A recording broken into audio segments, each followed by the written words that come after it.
chance d'avoir Bernard Castin ce soir, que certains ici connaissent, pas seulement pour son infinie gentillesse, pas seulement pour sa grande expertise,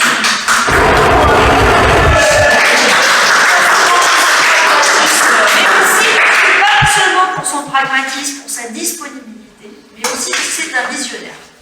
Et qu'en plus il est pédagogue, donc il va être capable de nous parler de sujets qui peut nous transporter assez loin. Et en tout cas, il fait partie de ces gens que j'ai rencontrés, qui m'a permis de comprendre à quel point l'eau, la vie, c'était pas simplement une phrase. Donc Bernard, merci beaucoup de faire ce petit temps. Et puis ensuite, on verra un autre homme qui compte beaucoup dans ma vie, qui est... Un de plus. Il est où? Il est là. Yassir, il est anthropologue en alimentation. Et trop bien, parce que moi, quand j'ai rencontré Yassir, j'avais vaguement compris que les gens étaient très inquiets sur ce qu'ils mangeaient, la qualité de ce qu'ils mangeaient, puisqu'on se rend compte finalement, si on regarde depuis 1 an à Bordeaux, les principales inquiétudes, celles qui ont fait naître des polémiques, étaient autour de l'alimentation. Le collectif du plastique en cuisine, voilà, il y a plein de choses autour de l'alimentation. Tout le monde en parle un peu, et que ce soit les publics les plus fragiles, c'est vrai aussi pour l'eau, parce qu'on sait qu'à Bordeaux, il y a des gens qui n'accèdent pas à l'eau potable et qui n'accèdent pas à une alimentation ou qui n'ont qu'un seul repas par jour, mais aussi des gens qui sont sur le plan matériel très stables, voire même relativement privilégiés, qui eux aussi s'interrogent et s'inquiètent beaucoup sur ce qui se passe autour de l'eau et autour de l'alimentation. Donc c'est 2 sujets qui peuvent rassembler des gens extrêmement fragiles et des gens qui ont l'air de ne pas l'être du tout. Et donc Bernard et Yassir ont l'habitude de faire des exposés ou en tout cas de nous engager sur ces questions depuis très très longtemps. Et ce qui est intéressant sur le travers de l'eau et l'alimentation, c'est que ça pose la question des territoires. Puisqu'en fait, là pour le coup, c'est bien un sujet sur lequel Bordeaux, ville-centre, ne peut pas survivre sans le reste de ses territoires, pas plus que la métropole d'ailleurs. Et donc l'interaction avec le reste du département est absolument fondamentale. Mais pas que, puisque ce sont aussi des questions internationales, puisqu'on a aussi énormément de gens qui migrent vers les grandes villes, et Bordeaux n'y échappe pas, parce qu'ils n'accèdent pas correctement à l'eau, parce qu'ils n'accèdent pas correctement à l'alimentation, directement, parce que les guerres se déclenchent autour de ces 2 enjeux autant qu'autour de celui de l'énergie. Et la dernière chose, c'est que Bernard et Yassir, j'espère, vont réussir à vous convaincre, comme moi je l'ai été, que l'eau et l'alimentation sont des éléments fondamentaux de sa citoyenneté. De sa citoyenneté aujourd'hui, mais aussi de sa citoyenneté demain. Et que, autour de ces biens communs que sont l'eau et l'alimentation, il y a probablement une possibilité de réenchanter ce que pourrait être notre citoyenneté, et donc un autre rapport aux autres, et au fait que ces biens communs sont avant tout des objets de partage, et peut-être un peu, Yassir, des sujets. Si nous reconsidérons le rapport de l'homme avec la nature. Voilà, j'espère que je peux afficher le petit programme. Et donc, alors le sujet, donc Bernard commence, c'est ça? Bernard, en un petit quart d'heure, on essaye, voilà, de venir. Bon, si vraiment vous vous sentez bien avec lui, vous poserez des questions un peu plus longtemps. Et puis ensuite, Yassir, on essaye de passer en atelier pour faire, comment ça s'appelle déjà, Alice? Le pinacle et le pilori. Donc c'est une petite technique pour nous faire réagir sur qu'est-ce qui pourrait nous arriver de pire. Et là, généralement, on se lâche sur le manque d'eau et les difficultés d'alimentation. Puis ensuite, on essaye de prendre soin de nous-mêmes en s'apportant des réponses aux pires maux dont on aurait peur que cela nous soit infligé. Voilà. Et normalement, sur le plan créatif, ça nous fait un peu réagir parce qu'on adore se faire peur et puis ensuite on adore se rassurer. Et ce soir, on va s'auto-médicamenter, docteur. Allons-y, Bernard. Bon, allez, je vais avoir besoin de vous parce que les raisons de santé m'ont sorti de toutes les présentations depuis 1 an. Donc je reprends la parole, je vais essayer à être dynamique avec vous ce soir. Le programme que j'ai bâti pour ce soir, l'eau, ce bien commun, ok. D'où vient l'eau que nous vivons justement, aux autres Bordelais, autant savoir un petit peu, je vais vous faire un peu d'histoire sur l'eau de Bordeaux, je vais essayer de la faire séquencer rapide. Les conséquences qui vont être, avec le changement climatique, quelles vont être les conséquences sur l'eau.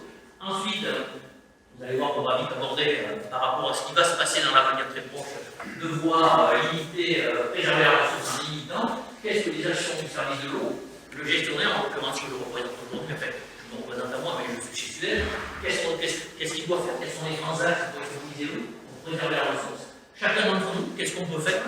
Et ensuite, vous parlerez de l'eau virtuelle.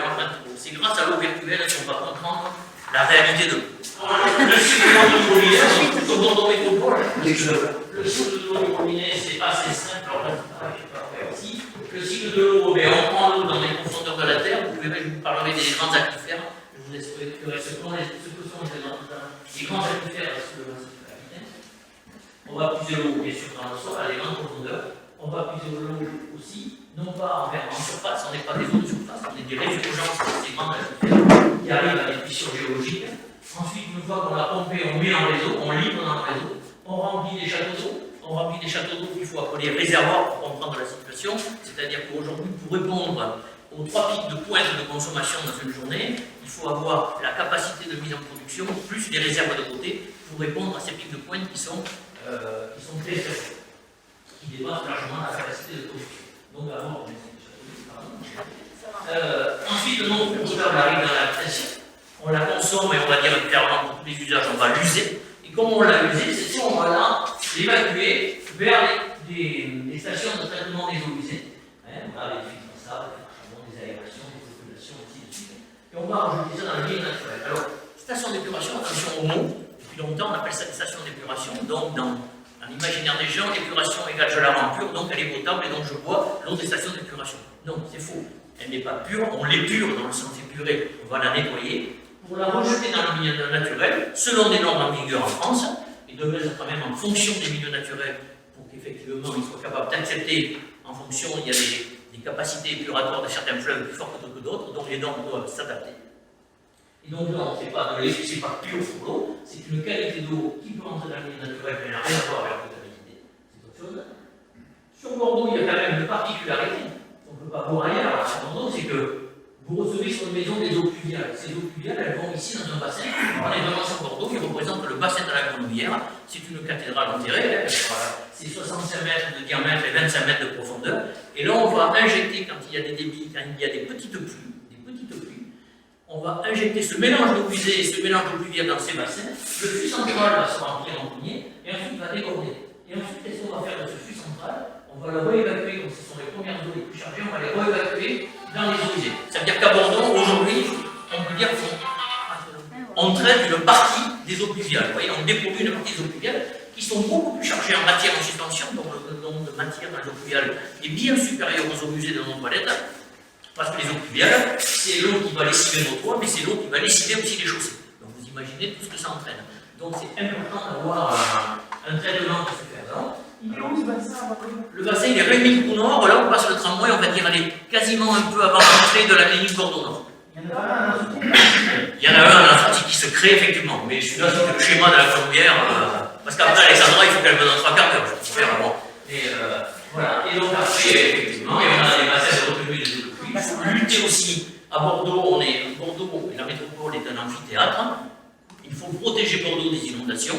Donc effectivement, on a choisi, il faut qu'on ait des bassins de retenue. Vous verrez sur le bord de la rocade des bassins qui sont toujours à sec. Donc la plupart des gens disent que ça sert absolument à rien. Mais non, c'est justement pour gérer des événements exceptionnels. Et donc les événements exceptionnels, c'est pas très mal.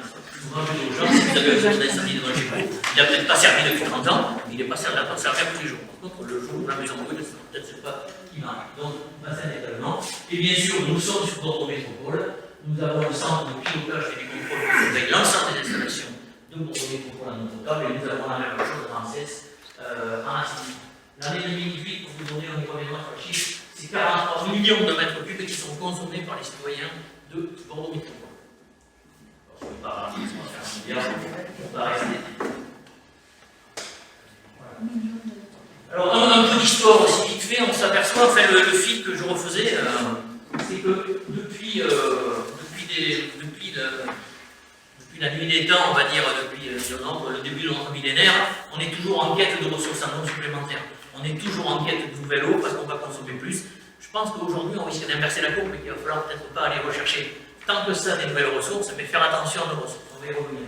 Donc, on commence dans ce que les archives nous ont laissé, l'histoire d'un aqueduc qui est posée par les Romains au IIIe siècle et qui vient alimenter depuis une partie de Talence et depuis une partie du fin fond de Minandorno, côté du château Carbonieux, bon, ça ne se mélangeait pas, j'imagine, mais bon, il vient alimenter le Burdigala de l'époque au IIIe siècle. Donc, il faut imaginer que déjà, on alimente ce Burdigala et, avec cet aqueduc, et on arrive avec cet aqueduc, encore une fois de ce qu'on en connaît comme histoire, au XIIe et XIIIe siècle. Vous voyez, il a fait du temps, il a servi, il a été cassé, on ne sait pas trop. En tout cas, il est complètement dans le haut Moyen-Âge, enfin le Moyen-Âge centre, plutôt XIIe, XIIIe siècle. On a ces installations de l'Antiquité qui sont complètement mises hors service. Donc, ils ne peuvent plus fonctionner. Et finalement, dans cette période-là, il y a un développement de l'artisanat sur la région qui fait qu'on va multiplier les besoins en eau et on va se servir indistinctement dans le Peug et la Devèze qui sont les deux cours majeurs. Il faut savoir que nous avons 150 cours d'eau sur Bordeaux Métropole, dont la plupart sont fermés, donc on ne les voit plus, on n'entend plus parler, mais ils existent. Ils sont pollués. Et donc, en fait, finalement, on s'en sert pour boire, pour consommer, mais on s'en sert pour rejeter le détritus. Donc, finalement, dès le Moyen-Âge, il faut aller déjà chercher de l'eau, quérir de l'eau sur la proche banlieue, autour de Bordeaux. Mais en même temps, le problème, c'est qu'on éloigne l'accès à l'eau de nos citoyens. Finalement, on va rester comme ça, on va rester sur des installations privées, très peu publiques, on n'est pas encore aux installations publiques à nous. Et finalement, c'est qu'au VIe siècle qu'on va commencer à déployer quelques fontaines publiques. Alors là, vous allez entendre parler de la fontaine d'Orade, de la fontaine de Caire, même si elle est un peu avant, les 1451, la fonte de l'Or, sur les quais, ainsi de suite. On va commencer à équiper, et là, on est au VIe siècle. 18e siècle, alors là, 18e siècle, on a la population de Bordeaux, sur l'espace de 75 ans, qui va passer, qui va doubler, elle va passer à 111 000 habitants. Vous imaginez, en 75 ans, on parle de la densification aujourd'hui, on a doublé la population en 75 ans. Sur le 18e siècle, je me prends mes notes parce que vous allez l'oublier, on est la troisième ville du royaume à l'époque, quand même. Et donc, dans ce 18e siècle, siècle des Lumières, eh bien, il faut encore de l'eau pour embellir la ville. On commence à rentrer dans les notions d'hygiène aussi. On n'est pas que là pour boire, mais on commence à pouvoir un peu de propreté aussi. Et donc, 1724, on va commencer à aller chercher via un aqueduc les eaux de la fontaine d'Arlac pour les amener, pour alimenter entre autres à la fontaine Saint-Projet. C'est 1724. En 1760, on va faire un autre aqueduc, deux autres aqueducs, pardon, qui vont eux distribuer l'eau à l'intérieur Bordeaux intramuros pour donner de l'eau à différentes fontaines posées sur les quais de Bordeaux. C'est là qu'il y a l'activité professionnelle, c'est là qu'il y a besoin d'eau, il en faut beaucoup. À cette époque-là se crée la corporation des porteurs d'eau, porteurs marchands d'eau, pour subvenir aux gens qui sont un peu aisés, qui peuvent se faire porter l'eau. Voilà, donc on va retrouver la fontaine de Figueiro, à côté de la rue Fondodège, ainsi de suite. On va arriver donc ensuite au 19e siècle, toujours on va chercher de l'eau. Le 19e siècle, c'est pareil, la densification continue, j'ai vu des chiffres, mais 1857, on va poser un aqueduc sur 12 km qui arrive de Saint-Médard-en-Jalles et qui arrive à la rue Paulin. Et 30 ans après, on va inaugurer un autre aqueduc qui lui arrive des sources de Fondane, dans le sud Gironde, et qui va alimenter sur 42 km. Il va arriver à Roberto et il va alimenter Bordeaux, ainsi de suite. On voit que ces deux aqueducs, il faut imaginer, ces deux aqueducs sont toujours en service et répondent à peu près à 30% des consommations de Bordeaux Métropole à l'heure actuelle, 1857-1887. Quand je parlais d'hygiène, je crois que vous l'avez dit Alexandra, c'est à Bordeaux que furent installés les premiers bains-douches populaires français. Populaires, attention, certains vont lire, on va entendre des bains culturels avec certaines activités autres qui ne sont pas très populaires, ou très populaires, justement. Je ne sais pas ça, là on est sur des bains populaires, et ils étaient créés de la monnaie en 1893. Et le slogan c'était propreté dans la santé. Vous imaginez, alors, j'aurais plus de temps pour vous parler à peu près de l'hygiène de la santé. Et la densification, elle est toujours en cours sur Bordeaux Métropole. Alors, j'ai oublié, pardon, au XXe siècle, ben, il faut encore aller chercher de l'eau, et là on va aller chercher de l'eau vers Socats, on va faire toute une ligne de forage. Le XXe siècle, ça y est, on n'a pas besoin d'aller chercher de l'eau à des plissures géologiques, on sait maintenant qu'elle est sous nos pieds, ce même aquifère, et on a la technique des forages. On va commencer à forer, et on va amener de l'eau sur la partie de l'agglomération méridienne, via l'éolien, pour répondre à ces besoins. Ça c'est le forage. Et la densification en cours, toujours en cours sur Bordeaux Métropole, mais aujourd'hui, on sait que vu la densification, je crois qu'on est plus sur le projet de 1 million d'habitants, mais en tout cas, il y a même une densification, enfin, je ne sais pas si le chiffre est retenu, mais en fait, ça se densifie, Et donc aujourd'hui, il y a un projet départemental qui est d'aller chercher, je ne vais pas trop rentrer dans les détails parce que c'est encore en cours, mais chercher de l'eau dans l'ouest de Gironde, chercher de l'eau, 10 millions de mètres cubes de plus par an, 5 millions pour la métropole et 5 millions pour les interconnexions avec les communes. Parce que la solidarité de l'eau, tu en as parlé Alexandra, c'est hyper important. Il faut savoir que Bordeaux métropole, c'est 50% de la consommation de la Gironde. Mais en même temps, en termes de population, ça correspond.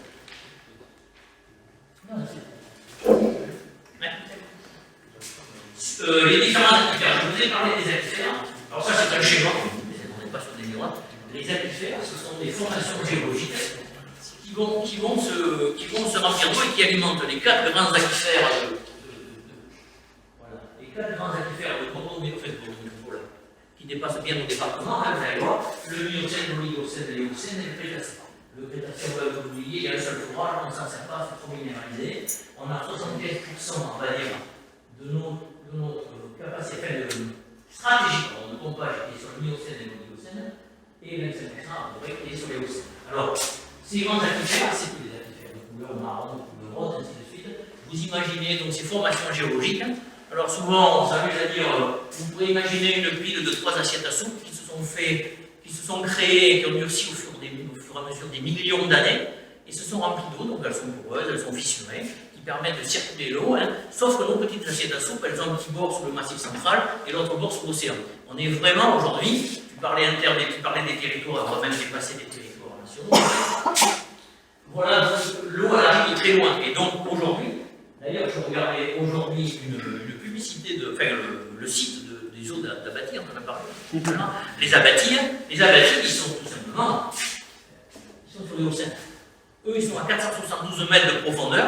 Comme quoi, vous voyez, les Hauts-Seine, c'est pas la réalité, la ligne droite en fonction de la topographie, on est plus ou moins profond. En tout cas, ils sont sur les Hauts-Seine. Les Hauts-Seine, c'est une eau qui est tombée sur le massif central.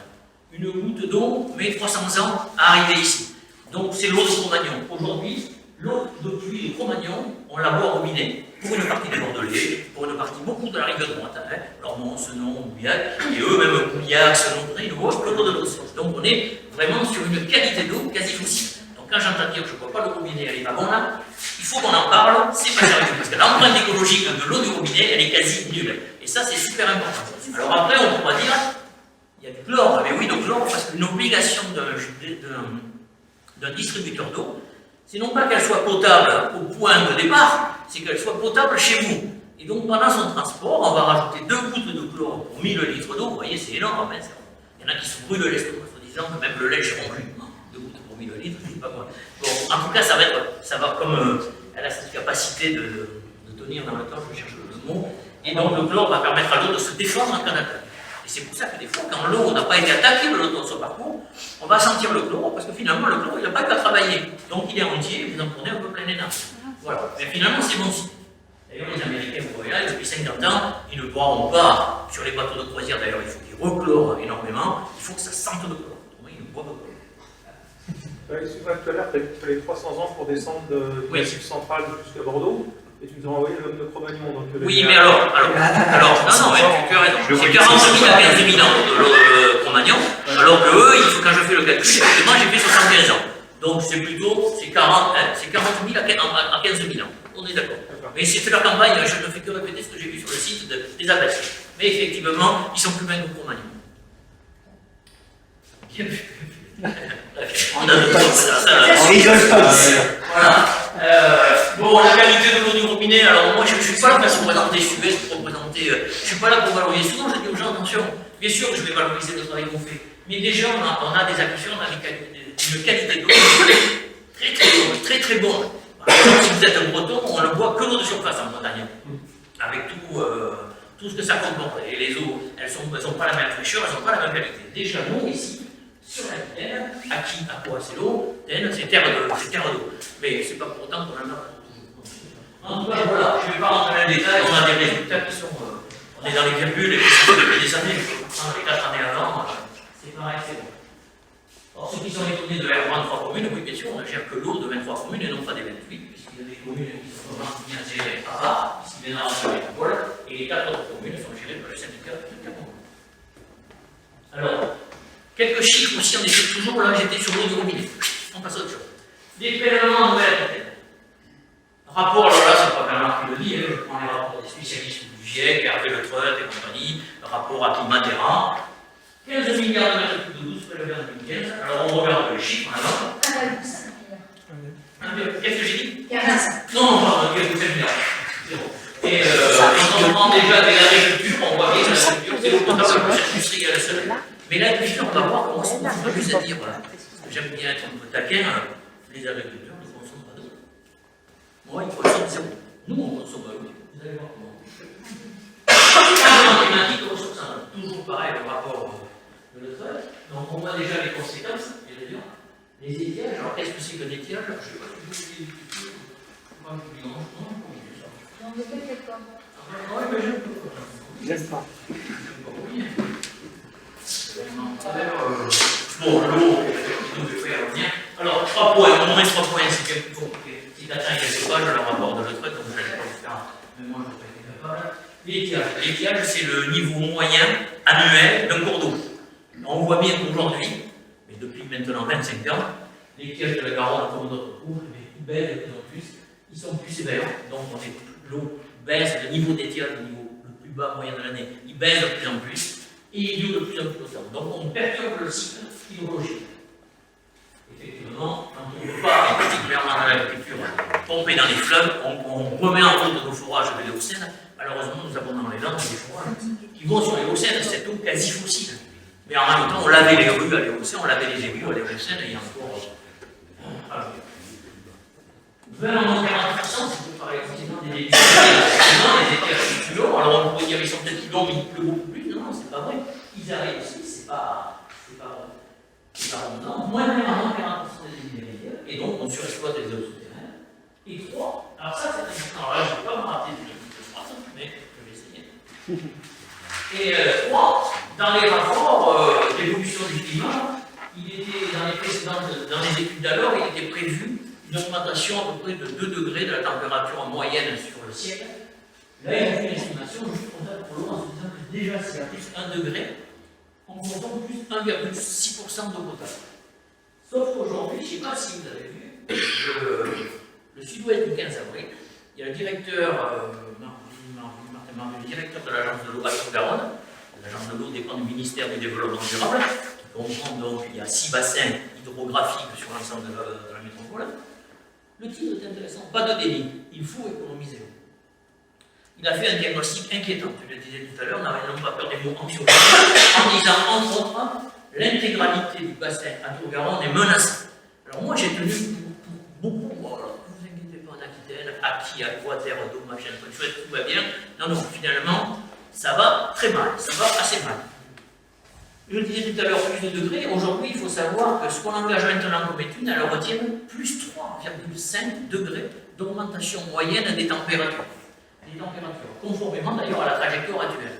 Et en plus, il se trouve que la région Aquitaine, c'est la région la plus impactée, qui sera, d'après les études, encore une fois, la plus impactée de France, avec un effet multiplicateur, mais qui est l'attraction du territoire, tant pour venir y habiter, qu'au niveau tourisme. Mais quand on prend le territoire Nouvelle-Aquitaine, je vais parler, ça va du Pays Basque, toute la côte océane, c'est Bordeaux la ville, aujourd'hui en plus qu'avant, c'est pas que l'océan. Donc voilà, on connaît l'attractivité du territoire pour y venir loger, pour y venir en tourisme. Donc on va avoir cet effet multiplicateur. Vous me dites si c'est pas clair. Alors, tout à l'heure on disait, pas de déni, il va falloir économiser. C'est clair. Alors j'aborde un petit sujet, après on est là pour bosser, après pour économiser la ressource en eau, pour le service de l'eau que nous sommes. Encore une fois en grande ligne. Déjà, c'est de prélever la juste dose, si je peux me permettre, prélever, n'allons pas prélever de trop pour rejeter ensuite. On va s'appuyer sur 4 piliers. Rapidité et qualité des réparations. Ben oui, vous signalez le fuite, tant qu'à faire, il ne faudrait pas traîner. Donc nous avons des engagements contractuels avec des pénalités et on fait à peu près 90% des fuites réparées en moins de 60 euros. C'est bien, et souvent on m'amuse à dire que ça c'est médiatique, c'est pour vous faire plaisir, mais ça ne sert pas à grand chose. On pourrait mettre un jour de plus, c'est pas grave. On peut dire pourquoi, parce que. Mais c'est pas comme ça que je devrais parler, mais bon, ce soir je vais parler. Oui, d'accord. Bien sûr. Et ça, j'aime bien, car je rencontre les élus en permanence, et j'aime bien les taquiner, il faut un peu. C'est ça, les élus, il faut les taquiner. Oui, bien sûr. Moi, j'aime de fuite. Par contre, il faut arrêter d'être passif. On nous signale des fuites, on les répare très bien, mais ça, c'est passif. Il faut aller chercher des fuites. Et on sait qu'aujourd'hui, en fonction de la géologie des sols, on sait qu'une fuite, elle a été, avant d'être visible, invisible, elle a été invisible 45 jours. Ça vaut chez vous aussi, sous votre garage, sous la maison. Hein. Elle met un certain temps. Si c'est du sable, 500 jours après, elle ne remontera pas. Si c'est de l'argile, 3 jours après. On est sur une moyenne de 45 jours. D'où le fait d'aller chercher activement des fuites et pas passivement. Activement, c'est quoi? Eh bien, on va envoyer des gens qui actuellement vont de minuit à 4 h du matin faire des écoutes sur des secteurs ciblés. Là, on a ciblé tout ça avec des facteurs aggravants de la situation. On va cibler les quartiers, les probabilités pour nous, d'après les critères que nous avons, vont fuir davantage. Mais ça c'est bien, on va arriver, peut-être qu'on est là pour le 43e jour quand on va la détecter. Donc mieux que ça, il faut aller chercher ce qu'on appelle les fuites invisibles et poser du smart sur nos réseaux et lui poser des oreilles, je vais revenir juste un peu après. Écouter le réseau en permanence pour la capter dès sa naissance. Et dès qu'elle a né la fuite, on l'entend. En plus, vous allez voir les fuites qui se parlent entre elles avec les loggers, ils nous disent même la taille, à quelle distance elles sont les unes des autres, et on va réparer. Donc, vous voyez, voilà. La cascade, ça représente combien en pourcentage de fuite par rapport à ce que vous comptez en entrée? Top, j'y reviens. Je t'oublie pas, tu vas voir. Je vais te reprendre sur le front. Gestion de la pression, la modulation de pression, trop de pression dans un réseau, ça ne sert à faire que casser le réseau. Et comme on a beaucoup de pression, on a beaucoup de débit de fer.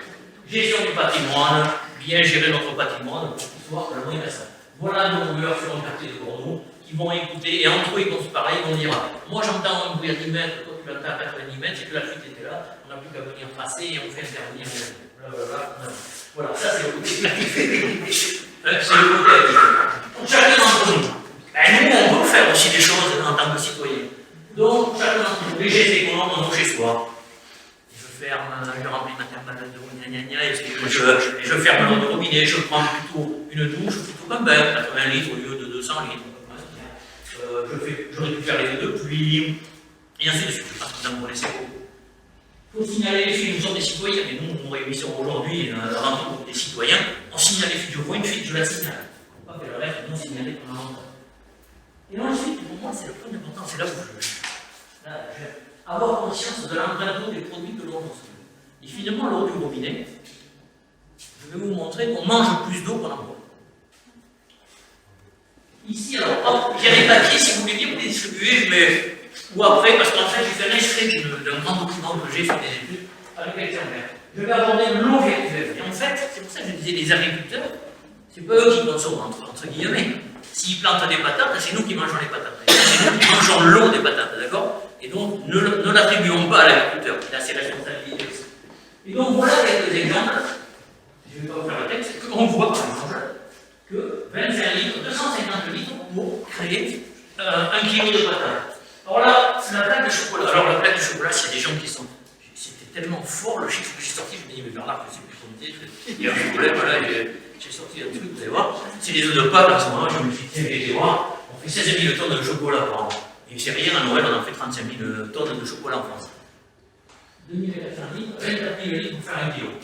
Tiens, ça fait, en même temps, quand on arrive là, en fait, les chocolats en France, si je ne refais pas sur l'opération, je ne sais pas si quelqu'un va me trouver, j'en suis encore étonné moi, hein.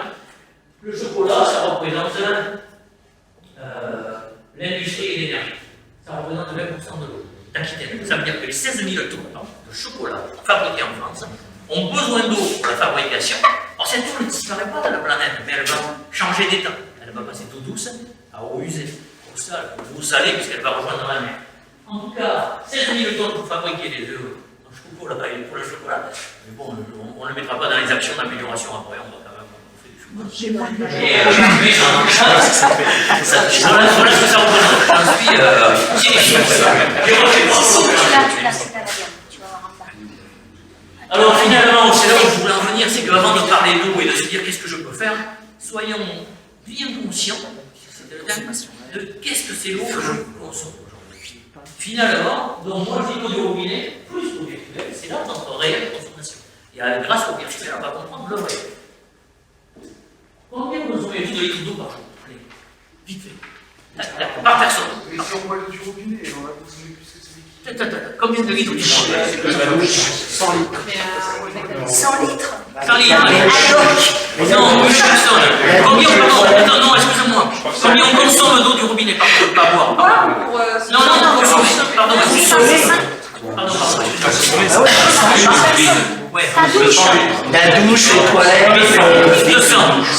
100. 50. Oh, stop, on arrive à 90 litres. 90. 90 litres. Je gagne quoi, monsieur?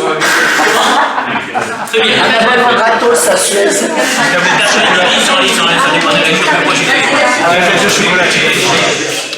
Ça, c'est des rapports, ça, c'est pas moi qui l'écris. Regardez. Un homme, en moyenne, un être humain, pardon, a besoin de 2 à 5 litres d'eau par jour, donc c'est un tour de moyenne, ça paraît beaucoup, mais 25 à 150 litres. C'est déjà, j'ai 1000 à 6 litres par jour pour se nourrir. Et t'as pas mis pour se vêtir. Alors, tu as raison. Non, mais alors, oh là là, en plus, il y avait un article d'Alexandre sur la. Je me suis raté, tu as raison. Alors là, se vêtir, tu as entièrement raison. Ouais, mais ça, c'est pas le bon. Exactement. c'est les consommations d'eau monstrueuses. Tu as raison. Je me le pardonnerai jamais. Et quand on fait ça, qu'est-ce qu'on regarde?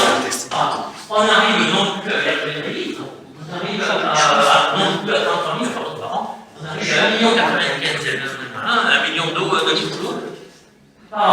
Et en fait, là, je fabrique mon calendrier, et quand je regarde dans notre réelle consommation, finalement, l'eau du robinet, c'est 3-5% qu'on fera sur le virgule, et donc 97% d'eau virtuelle, et là aussi on parle de ça, et 97% d'eau virtuelle, elles sont internes et externes. Alors, internes et externes, 58% est interne, c'est-à-dire à la rive de la métropole française.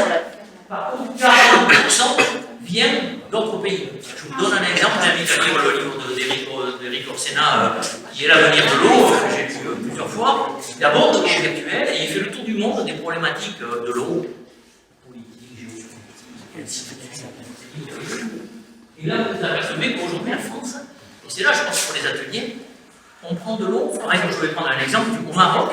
Le Maroc nous exporte des tomates vers le monde. Un kilo de tomates, c'était 180 litres. Un kilo de tomates, c'est 180 litres. Donc, vous voyez un petit peu. Donc, demain, on sait que, entre autres, le Maghreb va rencontrer des problèmes avec le changement climatique.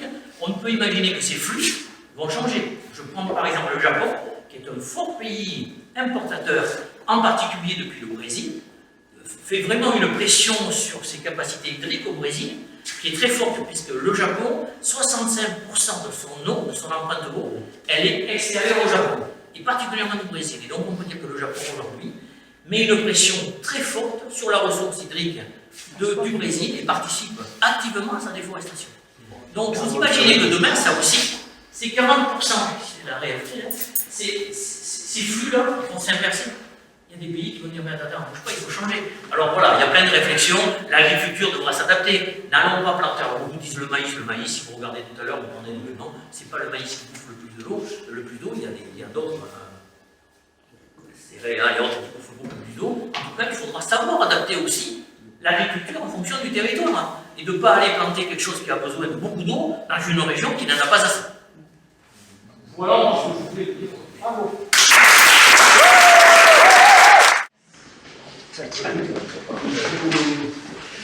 Je remercie d'abord Alexandra de son invitation, et puis au-delà d'Alexandra, tous notre groupe de travail, de réflexion.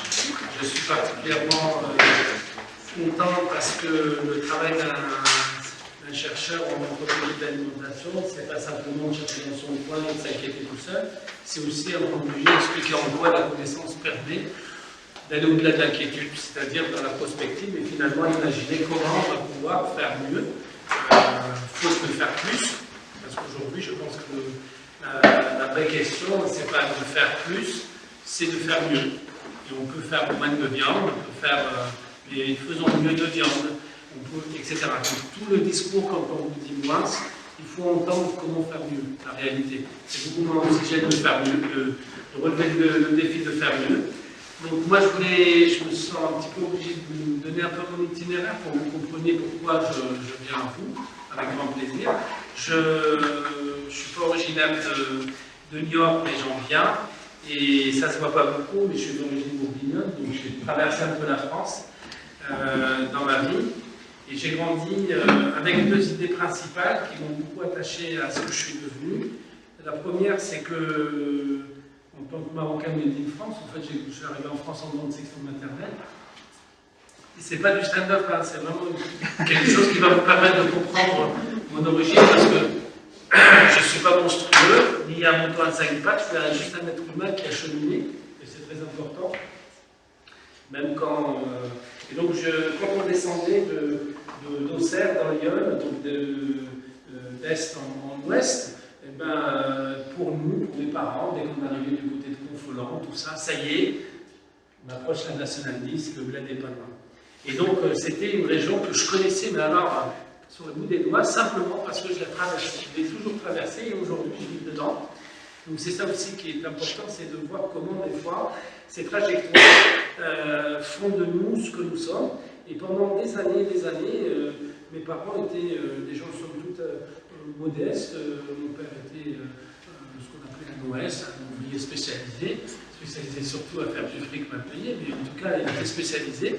Et ce qui était intéressant, c'est que ces gens modestes n'avaient pas occulté leur origine paysanne. Donc pour mes parents, c'était très important le week-end de prendre la bagnole et d'aller chercher des ferrailles. Quand ils voyaient des grammes de cet enclume, ils disaient là, il ne doit même pas vivre là, le paysan qui a autant de terre. Et quand ils voyaient des haies, quand on voyait des petites fermes, ils disaient peut-être que le gars doit vivre là, on va aller pousser la porte, monsieur, est-ce que vous avez de la volaille, est-ce que vous avez des moutons, est-ce que vous avez tout ça.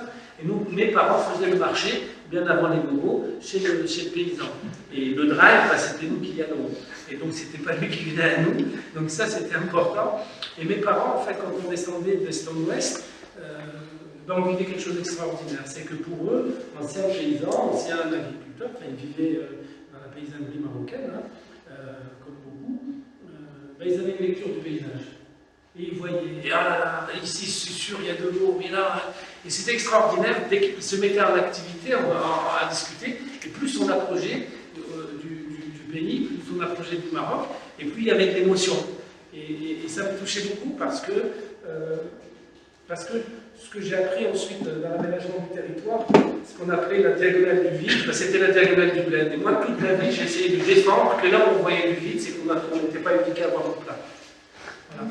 Et donc c'est très très important pour moi que le plein que voyaient mes parents, en lisant le paysage, on ne pouvait pas, quand on était à la Tatar, on ne pouvait pas, dans les plans quinquennaux de la France, on ne pouvait pas dire, ça c'est la diagonale du vide, il n'y a pas d'industrie, il n'y a rien. Pour moi, je trouve qu'aujourd'hui, plus que jamais, cette diagonale du vide est une diagonale du plein parce qu'elle est pleine de paysages, pleine de micro-fermes par rapport aux grandes fermes de la côte et tout ça. Donc moi, j'ai été forgé par le paysage, par le goût, en fait, l'interaction avec la nature. Et puis, nos parents nous racontaient, à l'époque, avant que Radio Daesh ne prenne le pouvoir sur les mentalités, on avait nos parents qui nous racontaient la paysannerie dont ils étaient issus. Alors après, la politique française a fait qu'on a donné la parole à ceux qui la demandaient, on a donné la parole à ceux qui gueulaient plus fort, mais on n'a pas donné à nos parents modestes. Je profite de l'élu pour dire, grosso modo, faites attention. Les représentants autoproclamés ne sont pas, tant que ça, des êtres intéressants. Les vraies personnes, c'est toujours mieux. Et donc, ce que je voulais vous dire, c'est que dans le discours, en tout cas dans la présentation de Bernard, j'ai été touché par cette profonde émotion. Parce que on ne se connaît pas beaucoup avec Bernard, mais il a parlé des grands temps, et chez l'anthropologue, les grands temps, c'est néolithique, c'est 10 000, 20 000, 30 000 ans. Et moi, je suis heureux d'avoir trouvé dans l'anthropologie le moyen de vivre dans des espaces extrêmement importants et dans des échelles de temps extrêmement importantes.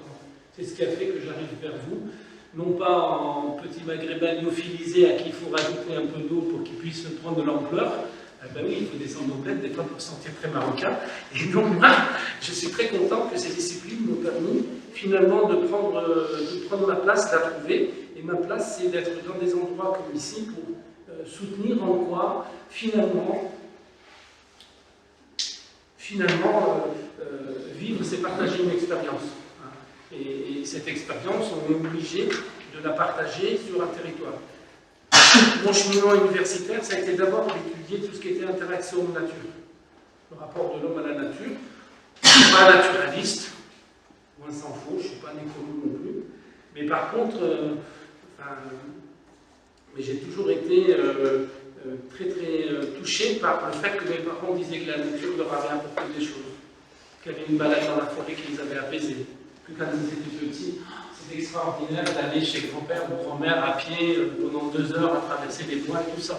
Moi, j'ai pas eu en France, et Dieu sait que la France est un grand territoire, j'ai pas eu cette émotion-là, je l'ai pas vécu. Et aujourd'hui, quand la région parle d'éduquer à l'environnement, je trouve que c'est ça qui est très important. Donc moi, je vous parlerai plus, j'allais dire, en réaction et en creux un petit peu de ce qu'a dit Bernard, qui est fort juste, et c'est très intéressant aussi de faire le contrepoint. C'est que, me semble-t-il, en fait, aujourd'hui, le vrai problème de la question de l'eau, ma légitimité sur l'eau, elle est tout simplement à 2 niveaux. Le premier, c'est que j'ai dirigé un réseau régional de graines du Poitou-Charentes. Donc c'est une association, une tête de réseau qui regroupait 240 équivalents temps plein, 60 structures sur l'éducation à l'environnement.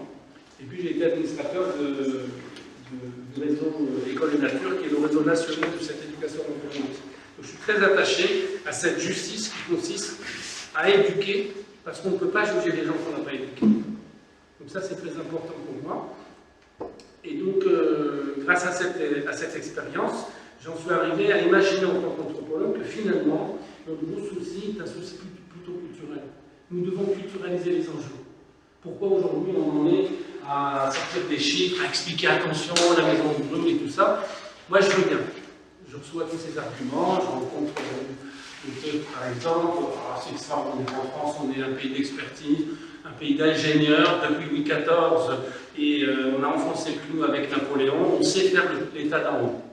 Mais on est très peu qualifiés, en tout cas on ne se donne pas beaucoup de chance de faire avec la France d'en bas, c'est-à-dire avec les gens qui vivent les vraies expériences, la vraie vie. Et donc souvent de fois, les gens sont là, on est dans un pays laïque et tout le monde regarde vers le ciel comme si ça devait tomber de là-bas. Non, ça ne tombera pas de là-bas, ça tombera de vis-à-vis du travail citoyen que nous allons faire les uns les autres. Je rêve qu'un jour, dans un programme politique, pourquoi pas, ou en tout cas à l'école, on puisse parler autrement de l'aménagement du territoire. Moi, je considère aujourd'hui qu'on doit éduquer au ménagement des territoires. Par exemple, culturaliser les enjeux, c'est ne plus parler d'aménagement, de notre empreinte, de notre emprise sur le sol, mais plutôt comment préserver donc, ce que j'appelle le ménagement des territoires. Le ménagement des territoires, il ne peut se faire qu'avec son deuxième bras. Le deuxième bras de l'éducation populaire, de l'éducation dont on a besoin. Alors, je ne vais pas taquiner les Vinci et Aude-Suez, mais en tout cas, chez Vinci, il y a les bétonneurs, il y a ceux qui font du génie civil et qui bétonnent la France d'en haut. C'est bien, on en avait besoin peut-être à un moment donné de faire des grands travaux et tout ça. Mais aujourd'hui, plus que jamais, nous avons besoin de génie civique. C'est-à-dire comment construire ensemble la France dont on a besoin. Et donc, génie civique et ménagement du territoire, c'est très important. Parce que le génie civique, c'est le rapport à soi d'un rapport à l'autre, et c'est le rapport de la communauté au reste, à notre environnement, qui est le ménagement du territoire. Donc ça, culturaliser les enjeux, c'est très important, parce que, grosso modo, si on déprend un petit peu de ce modèle agroéconomique dans lequel on est tombé il y a 70-80 ans, facilement, et bien on va pouvoir se rendre compte que finalement, nous vivons, en matière d'alimentation par exemple, dans une culture alimentaire agro-industrielle. C'est pas un tabou, il faut juste reconnaître qu'on vit, nous vivons là-dessus. Et nous sommes éduqués avec 80% des messages alimentaires qui viennent de l'agro-industrie via la télévision. Donc papa, maman, les vacances, le bled, tout ce que vous voulez, peanuts, ça compte pour 20%. Donc l'éducation, c'est aussi à un moment donné comprendre par quoi nous sommes agis, par quoi nous sommes éduqués à l'insu de notre plein gré. Quand vous voyez des placards de 3 mètres sur 4 qui vous expliquent que c'est plus cool de manger les sucrus ou n'importe quoi, je veux dire, il y a un moment donné, il y a une puissance phénoménale en face de nous, et cette puissance, elle changera de façon de faire, uniquement si nous, culturellement, nous sommes à la demande d'autre chose. Donc je ne fustige pas l'industrie, on a certainement besoin. Moi, aujourd'hui, je trouve que nous avons l'industrie que nous soutenons. Hein. Je pense que nos actions individuellement, c'est ça qui, comme la goutte d'eau. Mais on n'a jamais dit que c'était 1 litre qui a fait déborder le vase, on dit toujours la goutte d'eau. Donc ça veut bien dire que si nous sommes déterminés, nous pourrons être déterminants. Et donc c'est individuellement, c'est pas collectivement. Moi je ne crois pas au grand soir. Tous ceux qui nous ont vendu le grand soir sont formidables, c'est jamais eux qui se mettent les mains dans le cambouis, c'est jamais eux qui se font saigner, rien du tout. Donc la révolution avec le sang des autres, moi ça ne m'intéresse pas. Je préfère plus qu'on éduque les enfants et les jeunes et les moins jeunes à qu'est-ce qu'on peut faire tous les jours qui peut aller dans le bon sens. Et aller dans le bon sens, c'est d'abord, Bernard l'a très bien dit de façon très documentée, l'empreinte haute de l'alimentation, l'empreinte écologique de l'alimentation, c'est les 3/4 de l'empreinte de l'être humain. Un être humain qui veut faire de l'écologie, de la culture, de l'économie sociale, etc., il mange mieux. Il mange mieux, il devient moins immonde. Donc ça, c'est très important de dire aux gens que nous avons un pouvoir 3 fois par jour, c'est pas une fois, c'est pas 2 fois, 3 fois par jour, nous pouvons être consciemment acteurs d'un changement.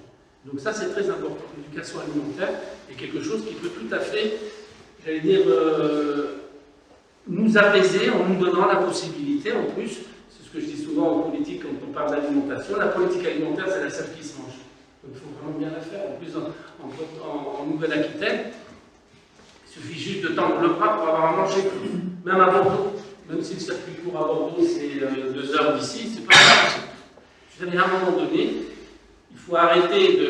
Il ne faut pas se faire embarquer par les mots, par les chiffres, il faut rentrer dans les mots, et c'est la sémantique en fait, c'est le sens que les choses prennent qui va nous apaiser. Mon travail de recherche en tant qu'anthropologue, ça a été de définir un concept qui me sert en fait. Le concept, c'est pas un truc d'égo pour dire putain, je prends un concept, c'est qu'un concept pour nous, pour les chercheurs, c'est un outil. C'est un outil, c'est comme une espèce de griffe, c'est une façon de creuser le terrain. Voilà. C'est un outil. Et donc moi, mon concept, c'était le repaysement. L'apaisement par le paysage qui était convoqué par l'assiette au quotidien. Comment refaire de l'assiette un moment d'apaisement, et donc un moment d'introspection, presque un moment de quiétude, quoi, de calme. Aujourd'hui, quand on dit on pourrait intervenir directement dans la restauration collective, aujourd'hui, simplement en démécanisant la prise du repas. Il y a des élus qui disent ah mais si, quand même, on a fait du bio, tout ça, puis ils ne mangent pas, ils jettent. Mais j'ai dit sauf que, à partir de 68 décibels, un être humain, et surtout chez les enfants, il y a la sphère ORL qui se bloque, il a du mal à déglutir et à mâcher. T'es bien content qu'il a assez faim pour en bouffer un peu quand même. Parce que là, on est quand même dans les restaurants scolaires, on est à la limite de la maltraitance. C'est vrai, on est à la limite de la maltraitance. Quand vous voyez le bœuf de Kobe, ou le bœuf tigre, ou d'autres, parce que vous connaissez les mêmes viandes, quand vous voyez comment ces bovins sont élevés dans leur stabulation, vous pleurez pour les enfants dans leur cantine scolaire. Quand on voit comment certains bovins sont traités, on se demande si au collège on produit de la protéine ou des êtres humains. Donc il y a un moment donné, si on ne modifie pas le rapport à la restauration, de façon de faire manger, les gamins doivent rentrer dans une espèce de bien-être. J'y vais, j'apprends les bonnes manières, je m'assois. À quoi ça sert la French touch là, de dire à chaque fois ouais, I'm French et tout. French de quoi? Rien du tout. On n'a pas le mode de vie à la hauteur de notre réputation. Et là, je m'inscris vraiment dans la réalité franco-française. Je trouve que nous ne sommes pas à la hauteur de notre réputation. On n'arrête pas de dire que nous faisons oui, des circuits courts, des AMAP et tout. Sauf que dans l'absolu, le recours au supermarché augmente. Eh ouais, simplement parce que on a beau mobiliser le truc, c'est pas comme ça que ça marche. Ça marche quand les gens très très jeunes sont acculturés au fait que manger c'est un moment de paix. Ça c'est quelque chose qui est très important. La deuxième et dernière chose que je voulais dire sur ces questions de la culture, un petit peu tout ça, c'est qu'on ne peut pas donner des leçons pour la bonne et simple raison que nous sommes dans une société qui est plutôt très sachante. Il ne faut pas dire qu'on pourrait rajouter un i, hein, c'est plutôt sachante des fois, parce que cette société qui est sachante, et à un moment donné, elle perd la possibilité de découvrir que dans sa vulnérabilité, c'est là qu'elle a la vraie force. Nous sommes aujourd'hui dans une culture de la toute-puissance et de l'abondance. Il n'y a pas d'abondance, il n'y a rien d'illimité sur Terre. Donc ce qui est important, c'est pas de dire que c'est pas illimité, que dis donc, non, c'est pas grave. Que ça soit pas limité, c'est pas grave. mais on nous a quand même vendu l'idée de l'abondance. Tu s'occupes de rien, on s'occupe de tout. On a vu comment la politique de la ville, en bétonnant par en haut les systèmes et tout, et ben, ils ont réussi à quoi en politique de la ville? Si on appliquait ça à la politique alimentaire, on finirait à l'hôpital. La politique de la ville, ça finit en agence de voyage pour Daesh, quoi. Donc, à un moment donné, il va falloir regarder les choses en face et comprendre que moi, des fois, j'ai l'impression d'être rescapé d'une politique de 30 ans qui aurait dû me mener ou à Draguignan, parce que c'est la prison du Coin, ou à l'hôpital psychiatrique Cadillac, ou n'importe quoi. Je veux dire, c'était pas fait pour que des mecs comme moi se retrouvent devant vous pour discuter et dire avec vous à quel point j'adhère au fait que cette construction citoyenne, c'est quelque chose dont on a besoin. Et je suis très honoré là, je suis un homme très rond, malgré le fait que j'ai perdu un peu de poids. Mais ce que je veux dire par là, c'est que ce qui est important, c'est la pédagogie, c'est d'expliquer aux gens que l'effort, quand on le fait ensemble, c'est plus un effort, c'est une politesse qu'on se fait, une politesse qu'on fait à l'avenir. Et l'avenir, ben, c'est tous des gamins qui ne savent pas encore de quoi il sera fait. Donc ça, c'est très important. Et donc ce que je voulais aussi dire sur ces questions, c'est de dire qu'il nous faut absolument un luxe incroyable, c'est le luxe du temps. Le luxe du temps, c'est de replonger en fait nos réflexions sur du temps long. Aujourd'hui, ce qui nous meurtrit, ce qui nous tue, c'est le temps long. C'est tout est court, tout est court, tout est court. Même un programme, moi je rêverais qu'un élu fasse un programme dans 20 ans. Alors en disant, ben voilà, Bordeaux Métropole 2030, c'est mon programme pour les 5 prochaines années, je vais en faire ma part. Et puis on verra après si je continue. Mais il faut absolument arrêter de dire aux gens, vous inquiétez pas, au 2e trimestre, j'aurai fait ça. On va élire un maire, on ne va pas élire un chef des travaux, un contremaître, quoi. Aujourd'hui, il faut aussi comprendre que ce qui nous intéresse, ce n'est pas tellement des faiseurs de territoire. Nous devons tous redevenir des faiseurs de territoire. Nous devons aujourd'hui, les élus doivent devenir un peu des facilitateurs. Et c'est en ça où ça change un peu la culture, parce que finalement, c'est plus animer l'idée du collectif qui fait qu'on trouve des ressources extraordinaires que simplement de se dire, ne vous inquiétez pas, aujourd'hui, moi je le vois dans certains partis, puis vous l'avez tous vu dans la société, on a tellement de prophètes qu'on n'a plus de prophètes. Et donc aujourd'hui, c'est ça qui est important aujourd'hui en politique, c'est surtout d'expliquer aux gens que d'être des croyants dans le vivre ensemble, c'est bien mieux que d'être dans une chapelle à se battre et à prophétiser à longueur de journée. Et donc ça, c'est très important pour moi. Donc, je pense que dans nos solutions, notamment liées à l'alimentation, nous devons accepter 2 choses importantes, fondamentales. La première chose, c'est de rétablir et doter le mangeur de véritables capacités d'éducation. Je travaille beaucoup à dire que, grosso modo, il nous faut, c'est ce qu'on essaie de faire ici à Bordeaux, avec l'aide de la mairie, entre autres, hein, je veux dire, la mairie ne nous a pas dit, tiens, donnez-moi une idée, elle a vu des choses, et puis il nous a soutenus. Ça, c'est quelque chose que je trouve très positif. De dire aux gens, si vous avez une initiative, on peut vous aider. Et donc, moi, je pense qu'il faut construire pour les mangeurs une espèce de mission locale. Donc, sauf que cette mission locale, ça concerne avant 7 ans et après 77 ans. C'est-à-dire tout au long de la vie, on doit apprendre à avoir une bonne éducation en tant que mangeur. Le mangeur, c'est une responsabilité extraordinaire. Ça engloutit des quantités d'eau incroyables. Donc, si vous n'arrivez pas sur le logiciel du mangeur, ben, vous continuez à nous laisser croire que il suffit d'y aller comme ça, quoi. Et donc ça, c'est très très important de considérer que le mangeur est notre action. Manger, c'est une de nos actions principales en tant qu'être humain, et là-dessus, il va falloir être intraitable. Intraitable parce que si on n'éduque pas le mangeur, grosso modo, on laisse faire...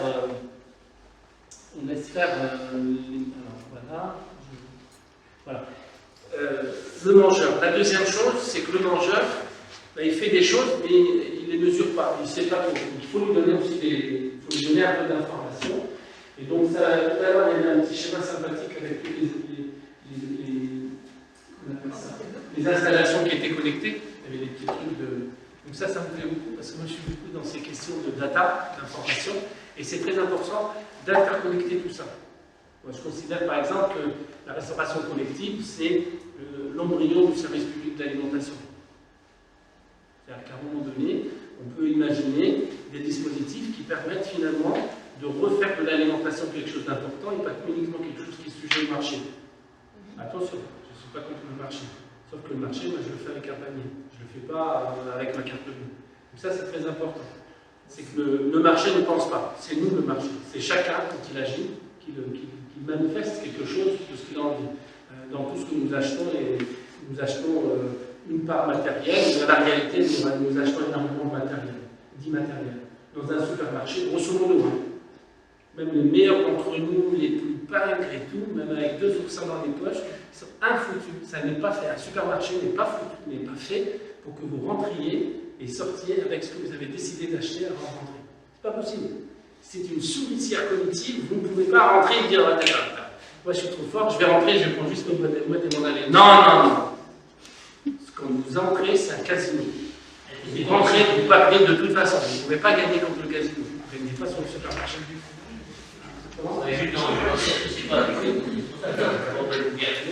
On n'est pas conscient de la consommation. Tout à l'heure, je vous remettrai un document, mais on parle de fermer l'eau du robinet pour se laver les dents, c'est symbolique, c'est des messages qu'on a passés. Mais par contre, si ce soir on est à table, autour de la table, on est là, on mange un kilo de bœuf, on consomme 15 000 et 500 000. Donc finalement, fermer le robinet pour se laver les dents, j'ai envie de dire, bon, il faut le faire, c'est bien. Mais bon, si on enlève seulement un kilo de bœuf dans l'année, c'est bon, on a gagné toute notre valeur.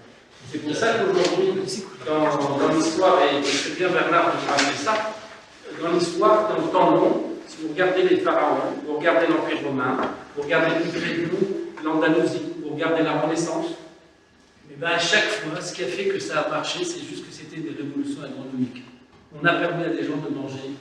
Et les jeux, c'était quoi à Rome? C'était les jeux, et on mangeait le pain et les jeux, quoi.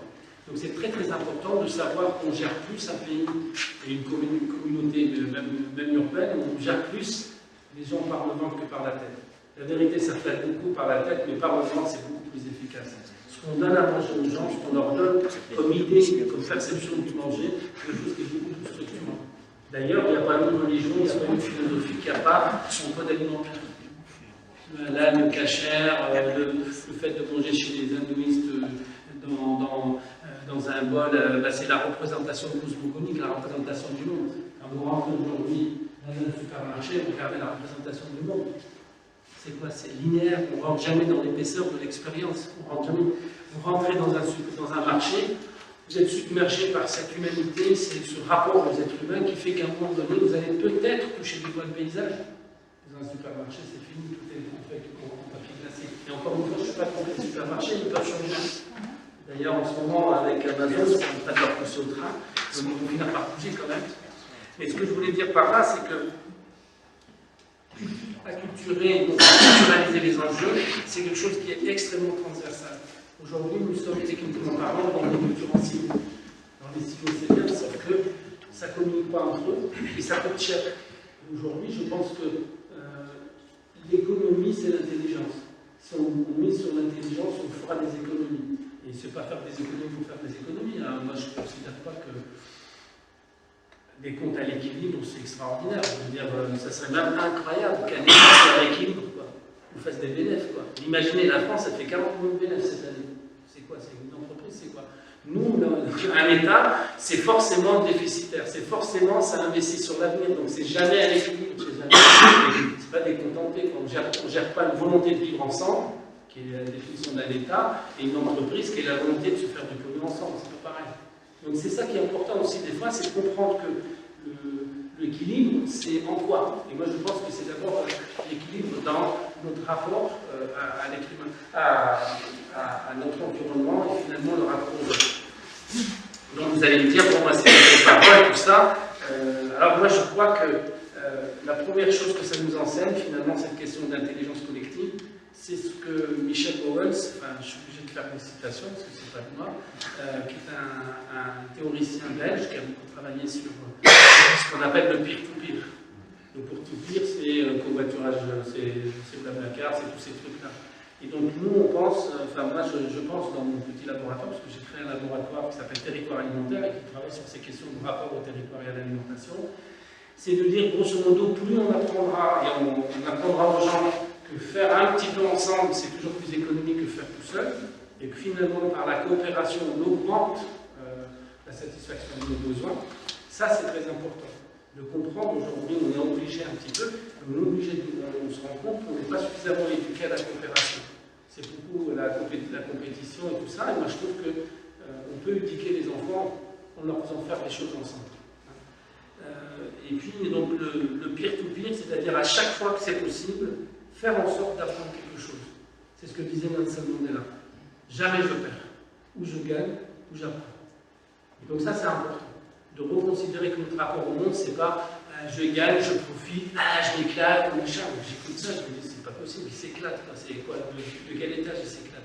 Donc c'est important de dire, je profite de l'instant présent, etc. Et ça, c'est très important, parce que finalement, pour faire vite, parce que je vois l'impatience arriver quand même, pour faire vite, Parle de rien quand même. je dirais simplement qu'aujourd'hui, n'ayez pas peur du réchauffement climatique. Et je vous le dis, je ne suis pas sceptique, je dis simplement que l'origine du réchauffement climatique, c'est d'abord et avant tout le refroidissement démocratique. Moins s'il y a eu de gens pour s'occuper des choses, plus on est rentré dans la consommation qui nous dit « t'inquiète pas, tu as la carte bleue, ça va aller », plus on est devenu des consommateurs, plus on est devenu des clients, et on a confondu la carte d'électeur avec la carte de fidélité chez Auchan. Et ça, c'est pas normal. Ce qui est important, c'est de réchauffer le cœur des consommateurs pour qu'ils redeviennent des citoyens. Le réchauffement citoyen est plus intéressant pour combattre le réchauffement climatique.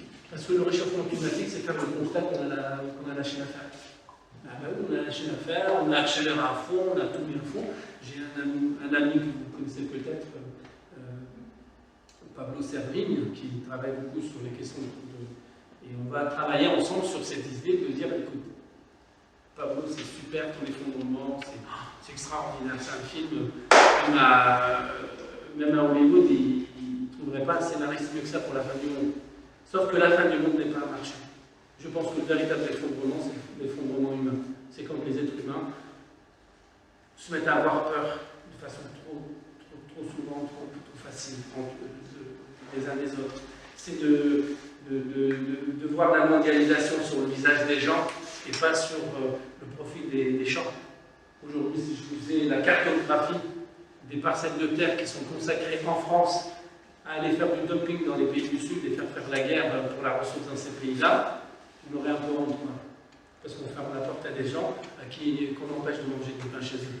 Donc ça, c'est important. Si vous faites, par exemple, juste une cartographie des aides-PAC, le premier paysan qui arrive, qui se met à pleurer, on commence à lui dire, on se calme un peu. Et aujourd'hui, en matière de restauration collective, moi je le dis, nous, c'est aussi de dire la vérité, c'est de dire simplement qu'aujourd'hui, on a affaire à des agriculteurs qui étaient subventionnés, donc ils pouvaient gagner de l'argent à ne rien faire de leur sol. La jachère a été payée. Vous imaginez que le mec, il faisait rien, il recevait de l'argent, et du jour au lendemain, vous venez lui dire, écoute, il ne faut pas spéculer, il faudrait me prendre à gonfler le truc, et tu sais, nous, la collectivité, on a un besoin dans tellement long qu'on va bien te payer. Non, il a foutre. Le paysan qui a été gavé à la PAC, il n'en a rien à foutre de ça. Moi, quand les gars me disent, je renonce à la PAC, et par contre, je vais travailler avec la collectivité, bienvenue. Mais ce n'est pas le cas. On s'est retrouvé dans des systèmes alimentaires où les paysans proposaient des tarifs beaucoup plus élevés pour la collectivité parce que c'était des impôts que pour les supermarchés, face à qui ouais, monsieur Auchan, monsieur machin. Quoi. Donc, à un moment donné, il faut simplement remettre la citoyenneté comme étant quelque chose que nous devons exercer au quotidien d'une façon forte et c'est ça qui va nous faire notre dignité en fait. Donc moi, j'ai une petite lubie, il faut que je vous en parle quand même. C'est qu'il y a maintenant 3 ans, j'ai répondu à l'appel du président Fuchs, qui était le président du CNRS national, donc un mec important, et qui dit, grosso modo, on a été attaqué par des terroristes, il faut absolument que les citoyens chercheurs fassent quelque chose. Et donc moi, je faisais des choses, mais putain, j'avais pas mis la gomme. Je me suis dit, bon, il faut mettre la gomme. Et donc je me suis dit, coup sur coup, on a étudié quel dispositif on pouvait mettre en place. Donc moi j'ai fait des recherches. Et donc on a formalisé ça sous la forme de MIAM, de Maison interculturelle d'alimentation et des mangeurs. Parce qu'on s'est dit qu'il faut absolument un outil d'éducation populaire qui permette d'accompagner la transition. Donc quand on installe par exemple une miam dans un centre social, ça n'est jamais qu'un projet alimentaire de structure. Il existe à Bordeaux-Nord. Voilà. Et c'est la première en France en fait qu'on est en train d'étudier comment ça se reçoit tout ça. Un des applicatifs de la miam, c'est qu'on a développé donc, pour la rentrée prochaine un BAFA alimentation. Donc le BAFA alimentation, c'est faire en sorte que tous les intervenants dans l'éducation populaire aient une culture minimale commune. Lors de questions, quand j'envoie un gamin dans un centre de loisirs, qu'on lui ouvre des pitchs à 2 balles, ou qu'on ne lui apprenne pas que les carottes ça se mange râpé, tout ce qu'il veut, mais à un moment donné c'est ça. Donc rétablir aussi une culture minimale entre tous. Et donc cette miam, c'est un projet de recherche que je mène depuis des années et qu'on a trouvé un peu d'application ici sur Bordeaux. Ça n'a pas vocation à rester à Bordeaux ou qu'à Bordeaux. C'est la miam de Bordeaux-Nord, mais c'est la miam à Bordeaux-Nord, mais pas de Bordeaux-Nord. L'objectif, c'est que partout, on puisse essaimer ce modèle d'éducation qui est très très économique en fait pour les collectivités. Et donc cette miam, je voulais vous donner juste, parce qu'il y a une charte, hein, parce que c'est important quand même de savoir. C'est une cuisine dans laquelle...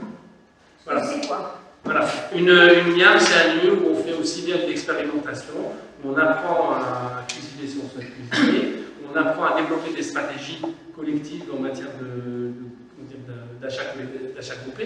Que vous avez des mamans qui, quand elles ont des contraintes, quand vous avez un budget contraint, que vous avez tant d'argent pour manger bien, ben, à un moment donné, elles font l'impasse sur les bonnes. Parce que donc là, nous, ce qu'on essaie, c'est de leur montrer comment on s'associe un moyen constant de manger mieux. Manger mieux, c'est aussi aller voir des producteurs, découvrir le sort des producteurs. Finalement, en achetant des producteurs, on se rend compte que c'est mieux. Et puis finalement, de plus en plus, on a été jusqu'à obtenir le soutien de la région Nouvelle-Aquitaine pour s'équiper d'un laboratoire. On a conçu un laboratoire de transformation qu'on a conçu comme un espace de coworking alimentaire. C'était la petite astuce pour pouvoir le partager à d'autres et donc du coup d'obtenir des financements. Mais sauf que dans ce laboratoire, une fois par semaine, en fait, on produit des productions alimentaires, des légumes et tout ça, coupés, prêts à utiliser pour la soupe par exemple, ou faire ce qu'on veut. Les découpes sont faites pour qu'on puisse utiliser les ingrédients dans les recettes. Donc on montre bien que le produit c'est la base de la cuisine, et ce n'est pas le produit transformé qui est à la base de l'assiette. Et donc ce qui est intéressant avec ce dispositif, c'est que ça nous permet de partager l'outil, mais surtout ça permet dans les paniers d'aide alimentaire de mettre des produits très qualitatifs en sous-vide dans les paniers. Et progressivement, on espère que l'aide alimentaire ne sera qu'un recours exceptionnel, mais qu'au contraire, au lieu de payer de l'aide alimentaire, de donner aux gens des surplus alimentaires qui ne sont pas forcément ragoûtants à des gens qui sont dans le besoin, c'est de leur dire organisez-vous pour mieux faire que le système qui veut vous donner une aide. Donc ça c'est important aussi que les gens se prennent en charge un petit peu. Moi je suis un ancien directeur d'Emmaüs, donc je sais que des gens ont envie, ils sont capables de faire des choses. Mais il faut aussi leur dire que ça dépend d'eux, que c'est eux les citoyens. C'est pas... je veux dire, moi je trouve que souvent, dès que c'est bien, on dit c'est du social. Alors qu'en fait, ça devrait être du social partout, et quand c'est du social, ça ne veut pas dire que c'est cheap, que c'est bas de gamme, au contraire. Ce qui est social, c'est qu'on a construit grâce à notre énergie collective. Et donc, ce que je voulais juste vous donner... Ce sera la conclusion. La conclusion.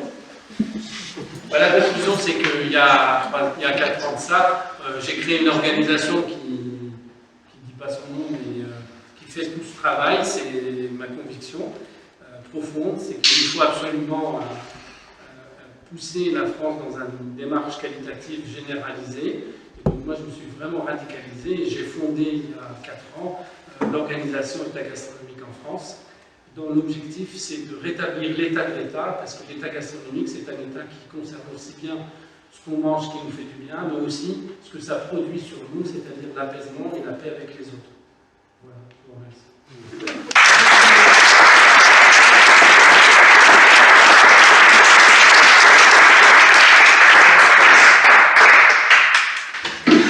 Bon, on boit un coup et on se On va bouffer des chips maintenant.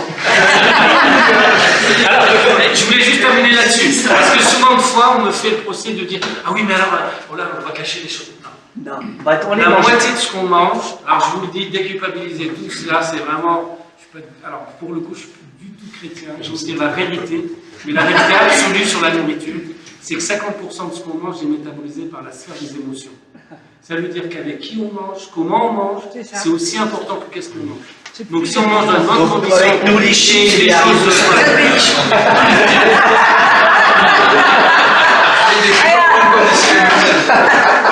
Et moi, Ça, je veux dire, sincèrement, l'humeur compte énormément dans les processus métaboliques. On ne métabolise pas de la même façon. Je vous donne juste le point que vous pouvez vérifier. L'été et l'hiver, vous mangez comme 4 l'été. Ouais, super, les salades, c'est cool, il y a du soleil, tout ça. Et puis l'été, vous avez l'hiver, c'est un peu beau et tout. Vous mangez le moins de trucs que vous bouffez, il vous profite. Pourquoi? Parce que l'humeur fait que le corps dit, le cerveau se dit, ouais, il n'est pas bien, je vais lui garder un peu.